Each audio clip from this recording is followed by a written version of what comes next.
Hello, Cherries fans, and welcome to this latest opposition preview show here on Up the Cherries in all departments. Now, after our fantastic 3-0 victory against Manchester United, and of course, prior to that, the Crystal Palace win, where we won 2-0 up at Selhurst Park. Who thought that we could ever do that? We are back at home, and we're facing a Luton Town team who were promoted via the playoffs last season. They've had quite a journey, though. Of course, cast your mind back to 2008, and both ourselves and Luton were on minus points along with Rotherham United. Ourselves and Rotherham were on minus 17. Luton were on the insurmountable figure, cruel figure of minus 30. However, they've been on quite a journey, like we have, and have managed to make it into the Premier League after beating Coventry City on penalties last season. They've also done very, very well recently and were incredibly unlucky. To be honest, they should have won this game against Arsenal at Kenilworth Road, where they were beaten 4-3 in pretty much the last minute. And also, they were beaten 2-1 by Manchester City after leading 1-0 for quite a large portion of the game. So, Luton are going to be no pushovers. And we've got somebody on the show who has been on quite a journey so far this season. So he is travelling by bicycle. To be honest, I've not ridden a bicycle since probably 1999. Don't hold that against me. But he has ridden by bicycle to every single away game so far this season. But he's not been doing it just this season. He's been doing it since 2016. And that man is doing it for some fantastic charities. So it is a pleasure to welcome onto the show Hatters fan Mark Crowther. Welcome to Up the Cherries in all departments, Mark. How you doing? I'm really good. Looking forward to the weekend. How are you? Yes, very, very good, and delighted with our recent form. You have got a bit of a journey though before the game kicks off, and Yeah, so go on. most sensible people either get the train, the coach, or they drive down. So I'm cycling from Luton. I'm doing the Premier Pedal Challenge, cycling to every away game, trying to raise awareness and some donations for some brilliant charities. So I set off about 7 o'clock Friday morning, stop in Southampton Friday night, and then 2 hours down to the Vitality, ready for the game. Fair enough. Do you really want to stop in Southampton, Mark? Well,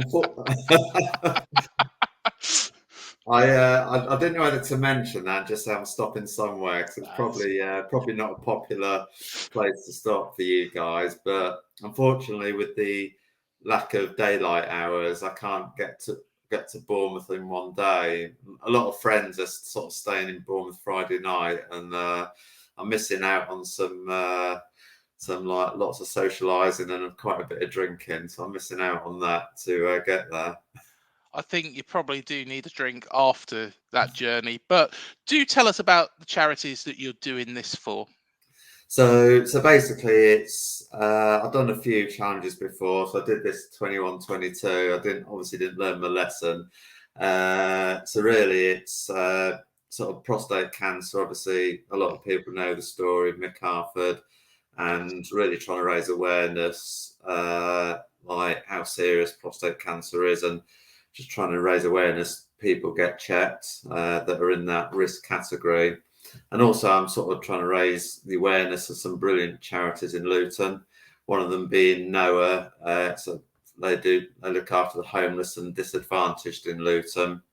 My own personal story experiences. I've struggled with mental health, So Mind, the local Mind, really just trying to raise awareness for what they do. And then the final one is Keach Hospice. So it's a hospice in Luton that need about £16 million a year just to offer services to life limited people. So it's obviously being in the Premier League. It's a celebration of being in the Premier League and celebration of some of the fantastic work that charities do in and around Luton, as well as trying to raise awareness for prostate cancer.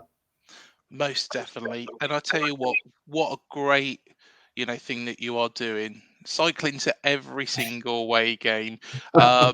It's not for the faint-hearted, but I tell you what, you know, full credit to you, Mark. Oh, And thank you. the link is down in the description below. So, Cherries fans, please, please, please do give generously to Mark's charities.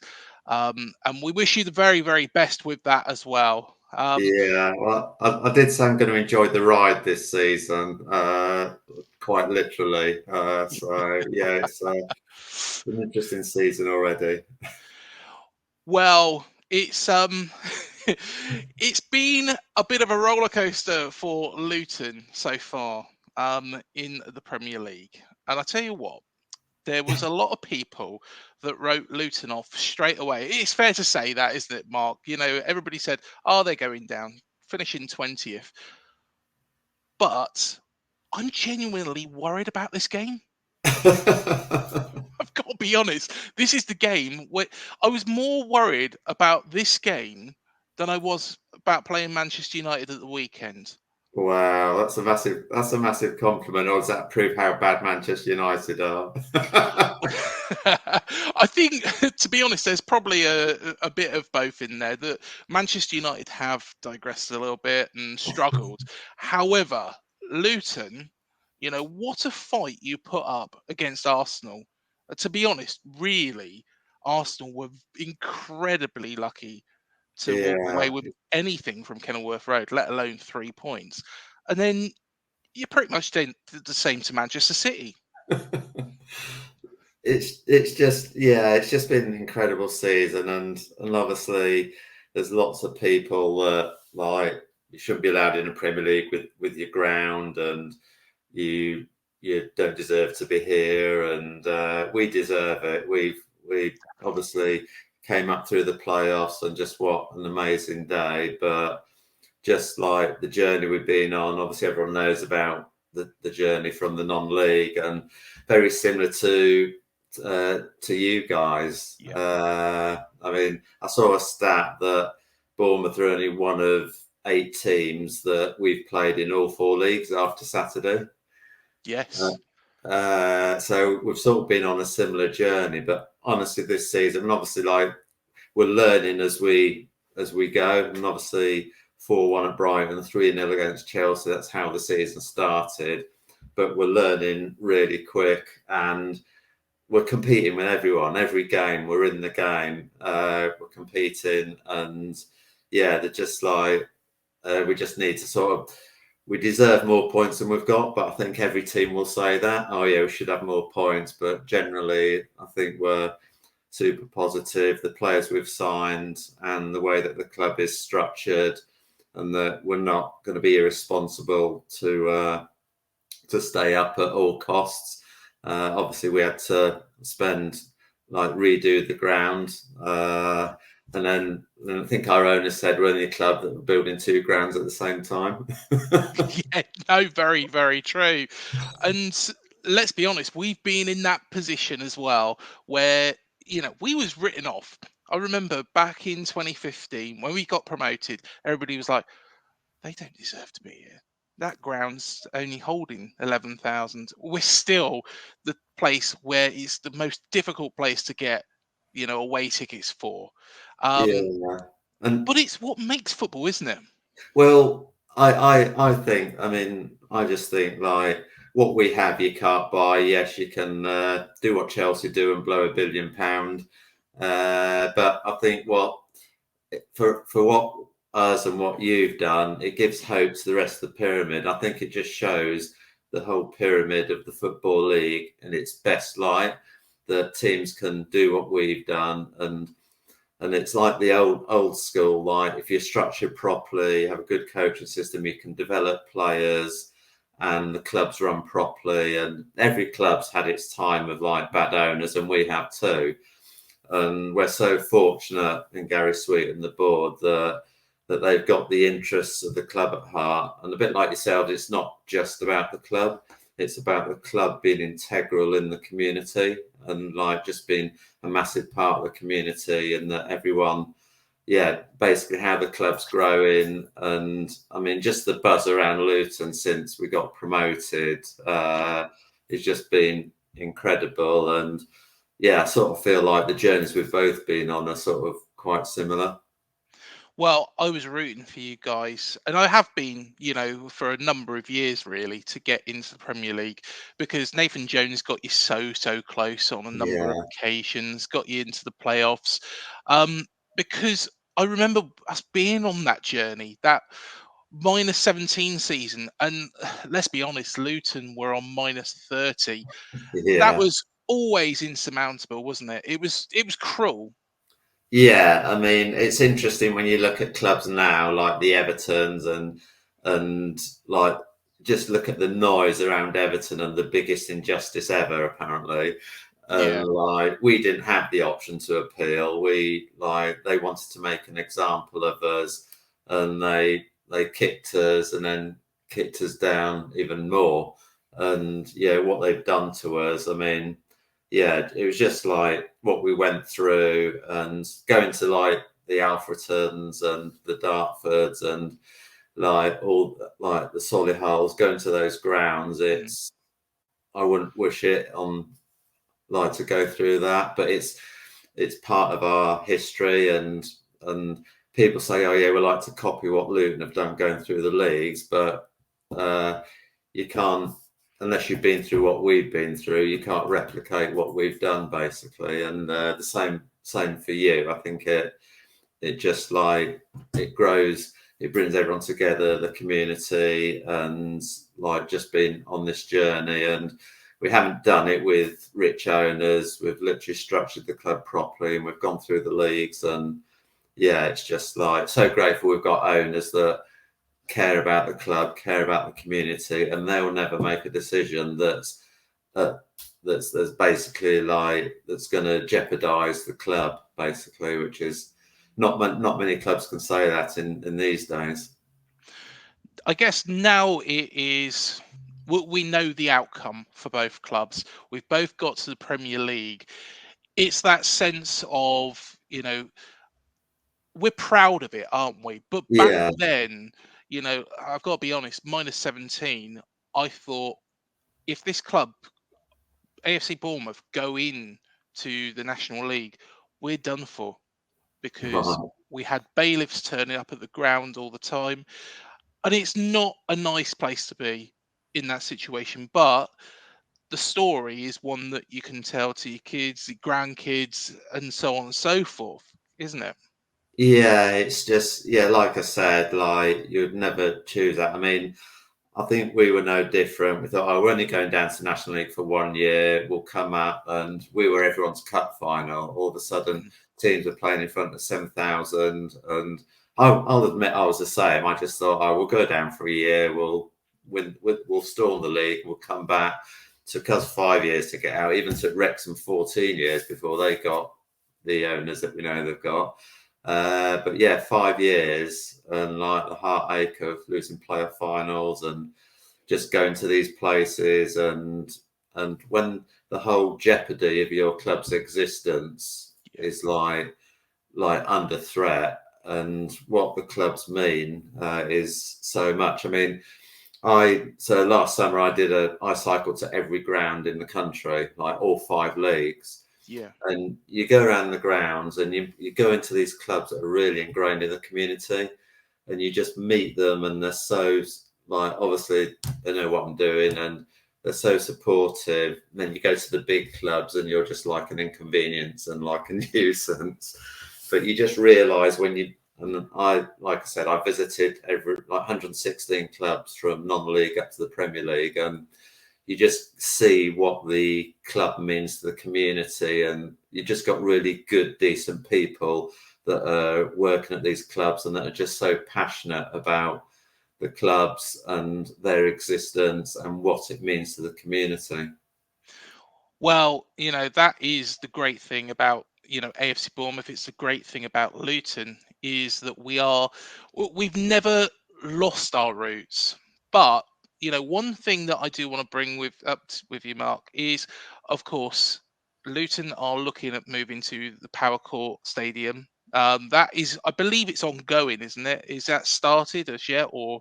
No, the work starts next year. I think obviously we've gotten the Premier League a lot quicker than we imagined, and yeah, so I think the sort of reviewing the sort of size of the stadium in terms of the capacity, just the fact that we've progressed a lot quicker than we thought we would. And I won't mention that club down the road to us. When you move grounds and like you're just trying to create that atmosphere and Yeah. not, and it's very difficult to do. And to be honest, with our move, we could have moved to a stadium a lot cheaper, out of town, and a lot sooner. But the club and the owners wanted to be ingrained into the community, to be in the centre of town. I mean, you'll have seen going to lots of grounds that they're out of town and they're just soulless grounds, and it's all about just rejuvenating Luton as a town, as a city, that basically it's going to be an integral part of the city when it comes, and building it on a power court station comes with its challenges, but when it does come, it's just going to be special. But like, heartbreaking to leave Kenilworth Road. It's been my second home for 40 odd years. Yes, yeah, and likewise, I think that a ground and a stadium is just up the road for ourselves as well. So hopefully, fingers crossed, it won't change both clubs, and both clubs will stay with that community feeling, because I'd hate for us to become like Manchester United, who are, a big club, who don't really know their fans, whereas both Luton and Bournemouth do. But of course, there is this game. Let's bring it on to this game. There is this game on Saturday, and like I say, I am nervous about it. Firstly, um, Luton during the summer window didn't spend big, but Yeah. personally, I think you spent sensibly. What did you make of your business in the window, considering you'd just been promoted? Yeah. Well, but basically, I was happy with the business we did. There were people that said, "Oh, we need to spend 20-30 million pound on a striker." Well, anyone that knows us knows we're not going to do that. We spent between 10 and 15 million because we had to get the ground up to Premier League standards. We spent 10 to 15 million on that, and we're not buying for this season. We're buying for the long-term future.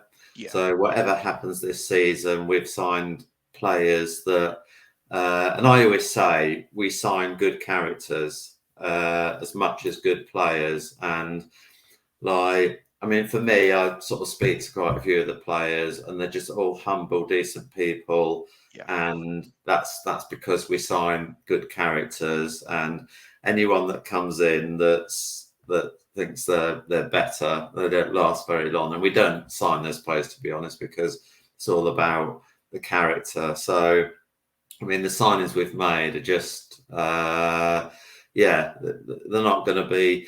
If you want to go out and get a ready-made striker that's proven Premier League experience, that will get you 20 goals every year in the Premier League, you're probably not going to get in for less than 50 million. yeah. So, No, very, very true.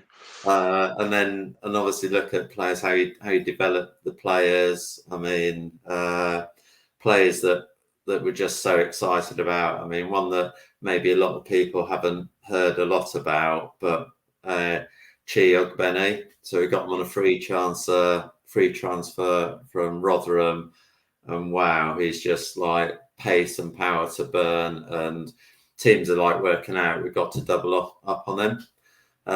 So there's like players that we've signed, and the thing about the squad also is that the players have been given a chance to prove themselves in the Premier League, and every Yeah. year we step up, and every year they prove themselves that yes, I deserve to play at this level.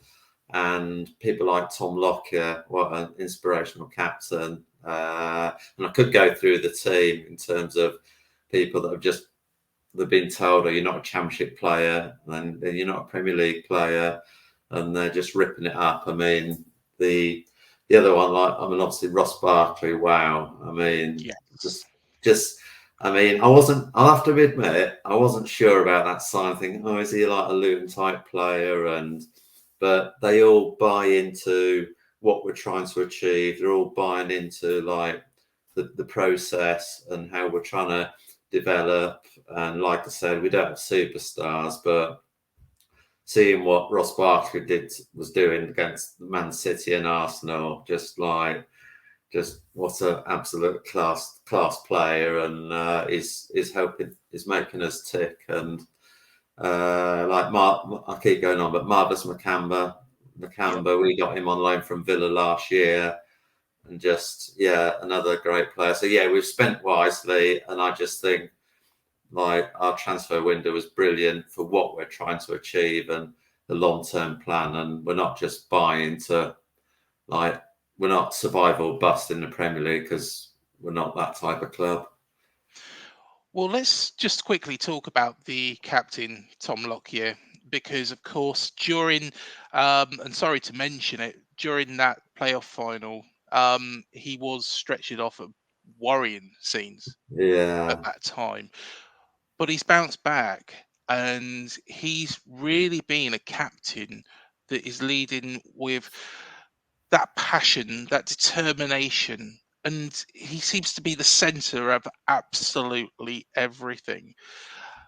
There was concerns at the time it was going to take him a lot longer. Would he ever play again after yeah. that playoff final? But what has he been like, from a Luton fan's perspective? Oh, he's just everything we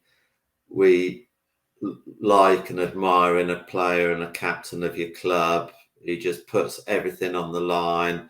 He's passionate. I mean, obviously at the player final, we didn't know what had happened. We saw him go down, and it wasn't until afterwards we realised the seriousness of it. And even he put a video out this week in terms of talking about he didn't actually know what happened. And yeah, he just epitomises the passion, the desire, the commitment. He just puts his body on the line uh, every single game. And there's actually if you go back several years, there was a sliding doors moment. He Yeah. wasn't getting games, and he readily admitted that did he need to go on loan. But yeah, he's just come in, and is another player that has just gone through the levels. We get just how we do business. We got him on a free transfer from Charlton, Yeah. and like you just sort of we don't feel guilty, but just think, wow, you've got a player on a free transfer like that just epitomises everything about the club, and he's so approachable, down to earth, and he just loves the club, and yeah, couldn't think of a better captain to have for the club. There is that feeling that, Luton have done very much what we did, and taken this team into the Premier League, a team of what you would call, and this is no disrespect to them, but misfits, because a lot of people said that we were a team of misfits. But those misfits are fighting against these seasoned professionals in the Premier League who have been there, and nobody is. I can't be honest. I don't think the Man City players enjoyed going to Kenilworth Road like they didn't. They don't enjoy going to Dean Court still, but it's part of it, isn't it? Really, that when they're coming up against the Luton players, you know, the likes of Jack Grealish, Haaland, and all that, Do you feel that there's that lack of respect, or do you feel that there is that respect, but they just don't know enough, and I, Luton are just I, going hammer and tong? I think when we first came up, a lot of the comments were just ignorance. Yeah, Like, oh, you're going to you're not like you're going to have the lowest points title from Derby and the whole ground thing. And I even heard a comment from some so-called expert that Luton aren't taking the Premier League seriously. They've only spent 20 million or something like that was the exact words. We're not taking it seriously. And so I think in the beginning, a lot of it was just ignorance. And there's a lot of snobbery as well about some of the bigger clubs, the big stadiums, and everyone should have a 50,000 stadium. And I've said to you earlier that basically what we've done and what you do, it basically is all that's good about the football pyramid, that you don't have to have rich owners and you don't have to bankroll your way to the Premier League. And we all know clubs that have tried to bankroll the way and failed miserably. So it gives hope to clubs that, yeah, if you run properly and you got good setup, then it can be achieved. And I think we just give hope to others, but I think the mindset is changing in terms of we are competing every game. Yes, we haven't got the wins that we deserve, and yes, but every game the players are learning, they're evolving, and they're learning very quickly what's required in the Premier League. And yeah, they're just, I mean, just so proud every game, just how they're competing and against clubs. And the other thing is they say, oh, shouldn't even be on the same pitch as the Haalands, the Rices, but we've earned that right. We deserve to be there, and we're showing that. And like Jack Grealish said, we're a lot better than people give us credit for. And yeah, we get comments that knowledgeable people in the game and have been and seen that, you know what it's like, that closed atmosphere where everything's on top of you. It's not like running tracks and like you're up in the clouds. Just it's a unique experience. And if I had a quid for like every time someone said, "Oh, I've had to walk through someone's garden to get there." That's part of the experience, though, going to Kenilworth Road. That's why we love it. That's why Yeah, we love it. no, it's but I think the mindset is changing, and I think people are sort of seeing that we're literally learning every game, we're improving every game, the effort, passion, commitment, and with the quality that we're learning, we're just getting better and better, and we feel keep playing as we are, the results will come. Difficult question now. Of course, Nathan Jones left to go to Southampton. So that club down the road, as we like to call them, I can't believe I've even just said their name. But he went there, and he was slated by the Southampton fans. I've got to say that. You know, they did not like him one bit. And it all fell to pieces. And then they appointed Ruben Sellers, who's not particularly doing a very good job at Reading. We'll talk Um, about but Nathan Jones got Luton in that position, in those playoffs, time and time and time again. And then Rob Edwards has taken over and got Luton through the playoffs. What's the difference between Nathan Jones and Rob Edwards? I think, and I think, like going at Southampton, I think they thought they deserved a bigger name than Nathan Jones, and Yeah. They're just a small club down the south coast, you know. yeah, and I think he'd already left us once to go to Stoke, and to be fair, he came back, and he was the only person that could have saved us from relegation at the Championship. And I won't hear a bad word said about him, but I think he was just too impatient to manage in the Premier League. I always think it's easy to say in hindsight that we would eventually have got to the Premier League, just the curve and the direction we were going in, and whether it would have took another 2, 3, 4 years, however long. I just don't think he was prepared to be patient, and he wanted to be a Premier League manager. But I won't have a bad word said about him. And then when you like take a manager from your biggest rivals, Yes. like who just like how much we love that, the fact that he got sacked after 12 games when they were in the playoffs. And like we took him, and I have to admit, I didn't know a lot about Rob from apart from what he did at Forest Green, Yeah. and he came to us, and it's like, oh, sharp intake of breath. He's come from them down the road, but honestly, it's just absolutely incredible what he's done, how he, and I think the thing that impresses me most about one of the things about Rob is just like he's a great coach, but he gets the best out of people. You know how like managers that people just want to play for him. They Yeah. just love playing for him. He brings the best out in people. He's like an incredible people person. I've had the pleasure of spending time talking to him. You just know he's just like that type of person that people want to play for. And some of the players that I mean, as with every manager, there's players that sort of don't fit his what he's trying to do, and some people just like their career will just shoot up. They're a lot better players for it, but yeah, he's just what he's done is incredible. I think the main thing for us is he gets the club. I'll mention Graham Jones, and he just didn't get the club. Yeah.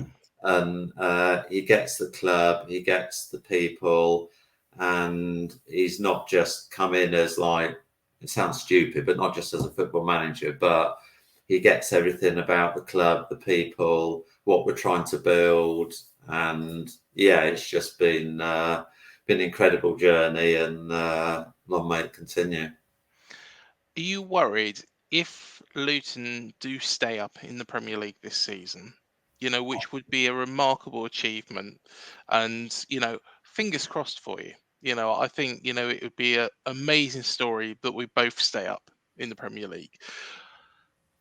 Do you worry that people will be after Rob Edwards' signature?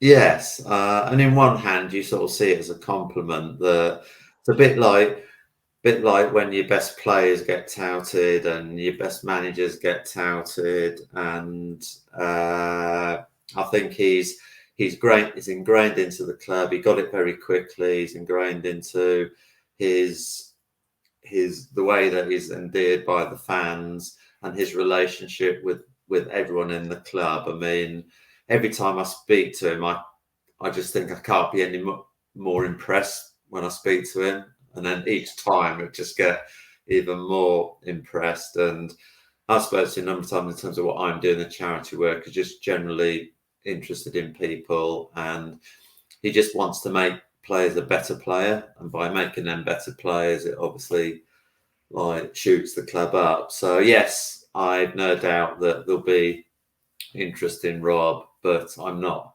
worried about losing him because is like this massive project. The club that just keep building every season, and I think we don't know where the ceiling is and what we can achieve. Obviously, it's tough to stay up this year, but it's it's just it's tough season. I'm not gonna lie in terms of like what we're finding, and you go to some places, it's just like wow, it's just like I mean, you'll have noticed a difference when you go up. It's brutal, basically, how clinical teams are and how you just get punished. And Pelly, like, and to Yeah. have Pelly that's gone 10 years with the club and he's gone from non-league up to the Premier League. And he just says in the Premier League, it's not even having off days. You can't have like switch off for like 5 minutes and you get punished. So it's brutal, but every player deserves the opportunity, and they're proving they deserve to be there. Well, you did get a win on the board before we did. That Everton game, that must have been, such a relief to get the first 3 points. And against a team that everybody did think Everton was going to be down there. But again, a team that's been ever present in the Premier League, that was a massive achievement by the side, which they've built on really. Even though, like you say, I do feel that there's been, especially in that Arsenal game, incredibly unlucky, and then Yeah. of course, against Man City, it was literally a case of Man City won 5 minutes. I think Luton won the other 85, didn't they? Yeah. I mean, no, Everton was just an incredible just to get our first Premier League win. And as you know, just when you win away, it's just like just an amazing feeling. And obviously, I had 2 day cycle to get there, so the legs always feel refreshed coming back from a win. But no, just an incredible atmosphere, and we could have been two down inside 10 minutes, and then we weathered the storm, and then if you see the goals, like Tom Lockie's goal was literally just pure desire. He wanted it more, and yeah, I mean the whole saying, Carlton in attack, Lockyer at the back, and then they both got the goals. So yeah, it was just an incredible feeling just to get all those people. Oh, you're never going to win a game. You're never going to beat Derby's record. It's just like just keep motivating us. Well, Mark, I do this with all of my guests, and that is we do predict the game. Now, let's be Oh, honest. We're in pretty good form, like you say. Probably the worst possible time to play us, oh. considering we've beaten Manchester United, beat Crystal Palace away, and really, in my honest opinion, should have beaten Aston Villa at home, which is no mean feat. But I'm concerned about this because really, you should have beaten Arsenal, and you won 85 minutes against Manchester City. Let's be honest, Man City only need 5 minutes half the time because of the amount of money they've spent. Definitely. Neither of us can compete with, in Abu Dhabi, but nice place, but they do spend a lot. But I'm concerned about this game. How do you reckon this is going to go? Well, you sort of went from 1 win in 11 to 5 wins in 7. Yeah, And I'll have to be admit, and it's no disrespect, like you're looking at games, you think, okay, well, Arsenal Man City is anything's a bonus. But a couple of months ago, we thought Bournemouth, we've really got to go and get a win. And now you're just on such an incredible run. And obviously you had the whole thing about you decided that not you, but the club decided they wanted to go in a different direction. And I presume that was just the new manager trying to get his point of view across and yeah, trying to get you to play a certain way. And then at one point, I mean, I suppose you must have been like thinking, "Oh, what have we done here?" And yeah. I was. obviously, you had a very respectable manager that everyone seemed to like, apart from your owner. Mhm. And but yeah, and it's just seeing that. But like wins in the Premier League are gold dust. Back-to-back wins are just like rare as anything. Yeah, So yeah, I mean, having this fixture now, it's as tough as they come, and like I would be absolutely delighted with a draw, just to be able to compete. And you've got players on form, and it's I always enjoy that. So the only one I did enjoy is the 4-0 cup defeat. So a couple of years ago, and yeah, that was at the time we'd lost 12 consecutive away games, and I'd been to every one. And but yeah, I mean, and I thought, because obviously you were like storming the league when you got promoted, and even when we came to you and lost 2-1, second half we were just like it just looked like we were the team that were gonna get the draw or get back into the game. So there's loads of competitive games, and obviously we'll never forget the 3-2 at home, and Yes, yeah. that was the season that you just like were nailed on for promotion. And to see what we did then and seeing what you've done in Premier League, so being optimistic, I'd say like I think the way you're playing and the form, I'd probably say 1-1. I'd take a 1-1 draw. I got to be honest, I am really, really worried about this game because you look at the team we beat on Saturday, in Manchester United, and it was a great achievement to go there, get 3 points. Should we follow it up? A lot of people will say we should follow it up, but I think the maximum respect has to be given. And I'm sure Andoni Iraola is going to do just that. But I think Luton are going to be right fired up for it. 2 narrow defeats against, let's be honest, the 2 teams that are probably going to be, along with Liverpool, fighting for the Premier League title at the end of the season. And I could see us easily losing this game if it becomes a bit of a battle. Wow. I honestly can. Because I think you will be fired up for it. You will want to put it right, and you will hope that it's third time lucky. But am I going to bet against my own team? No, I'm not. No. But the heads is saying to be really, really concerned, and we could get beat. The heart is saying that I think we'll win it, as it always will do. It said that we'll always win at Manchester City. We haven't.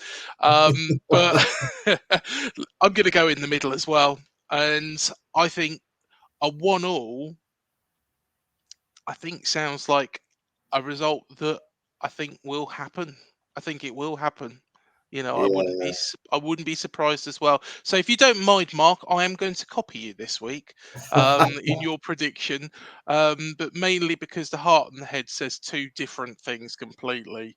Yeah, absolutely. And like I said, we'll like I've obviously heard the reports about the Manchester United game, and I heard Ali McCoy say this week, Man United need to be more like Luton, as in like the heart, the fight, the desire.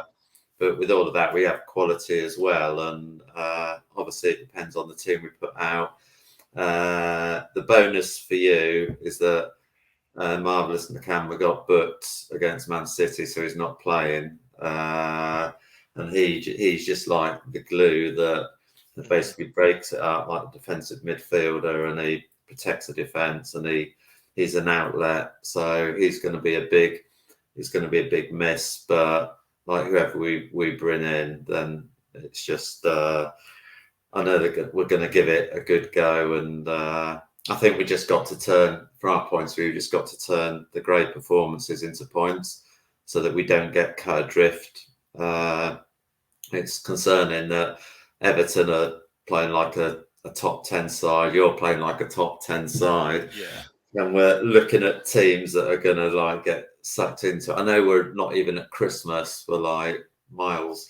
There's only 16 games gone. There's 22 to go. So there's a long way to go. But we should be full of confidence, and that you keep playing well and you keep doing the right things and you keep the press in, and the chances come, and then it's a matter of time before the results will start coming, whether it's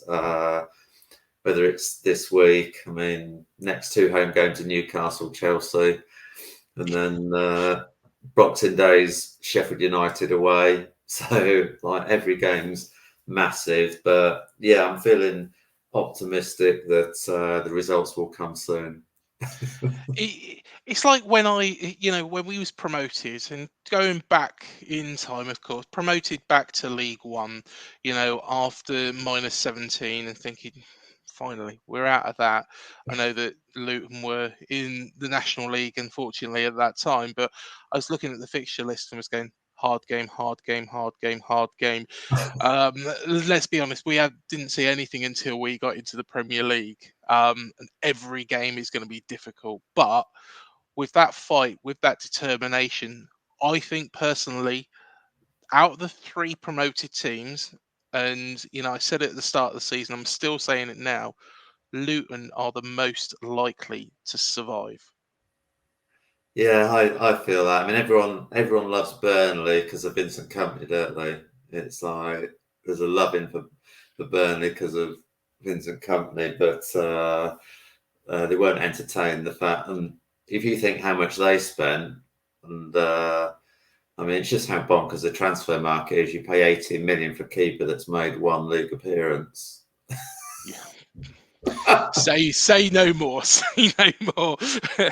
I couldn't believe one day that we was going to spend 120 million like we have in the past year, but there you go. And that's how teams have. That's how we evolve. And like I said, we've spent like 4 or 5 million. And if you said to me we'd be spending that on a player now, I'd just say you're ridiculous. It's not what we do, but we move with the times. We've obviously had the money, and we're on that journey. And if we stay up, then obviously it just makes things a lot easier in terms of developing and establishing ourselves in the Premier League, which is a tough gig, but we're going to enjoy, like I say, enjoy the ride literally, and see how the season develops, basically.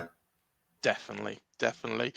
Well, everybody, thank you again, Mark, for coming on the show, and do remember to donate whatever you can Thank you. in the link below, to all the great charities that Mark did mention at the start of the program. But Mark, absolute pleasure. Fingers crossed for Luton as well. Not this weekend, but for the rest of the season. You know, I would absolutely love it. There we are, Kevin Keegan impression. If both of our clubs, after the injustice all those years ago of -17 and -30, let's be honest, that was always going to be nigh on impossible, was to survive in the Premier League. Only, I'm trying to work it out now. How many years later? Yeah, 17? yeah, It's it's incredible. No, I've had many trips to see us at Bournemouth. I even remember, was it Steve Fletcher? Yes, Steve Fletcher, the He, Scottish winner.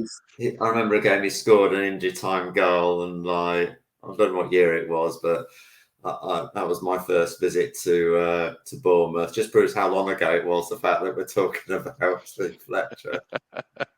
But, Well, it's great stories, isn't it? It's great stories. and so basically, just one more thing. If anyone sees me walking around the Vitality with the bike, by all means, come and say hello. And I mean, one of the things with the challenge is, yes, it's raising awareness, but the brilliant people that I get to meet that I wouldn't have met before, and I get to hear so many stories, how people's own personal experience of the charities that I'm supporting. But yeah, if anyone sees me, then by all means come and say hello. It'd be great to sort of chat before the game, and yeah, just looking forward to a great experience, and try and enjoy the game, hopefully. Definitely, and I most definitely I will come over and say hello. So yes, definitely have to get a picture together with the bike as well. Where are you going to put the bike as well? So, How? so, so basically, what happens is I go back on the Bobbers Travel Club. Yes. So basically, I wait until the coaches arrive, Yeah. and then I have to get the bike on the coach before I can then start to be a fan. And obviously, that depends on when the coaches get there. So until then, I'm aimlessly walking around with the bike because I can't get in pubs with it. I can't do anything else. And yeah, hoping for a nice friendly reaction, which I didn't get at Chelsea. You will So here. there's story. Yeah, I could tell you many stories about these big clubs that. But yeah, I know it's. And so I cycled to very quickly. So cycled to Bournemouth on my 116 challenge last summer, and yeah, arrived at Bournemouth, and everyone was so friendly and so nice, and yeah, I know I'll get a great reception from the club and the fans. So and I think it's going to stay dry for me. Yes, fingers crossed. Fingers crossed. Stay dry. No snow, please. Anywhere between Luton and Bournemouth. But no, honestly, Mark, full credit for what you're doing. It's brilliant causes, and hopefully you raise as much money as possible. Thank you, and it's been an absolute pleasure chatting to you, and hopefully I'll see you at the game. Likewise as well, Mark. All right, thank you very much. Thank you. And thank you everybody for joining us on this show. Remember to hit the likes and subscribe, the bell button below to be alerted to any new videos we do here on Up the Cherries in all departments.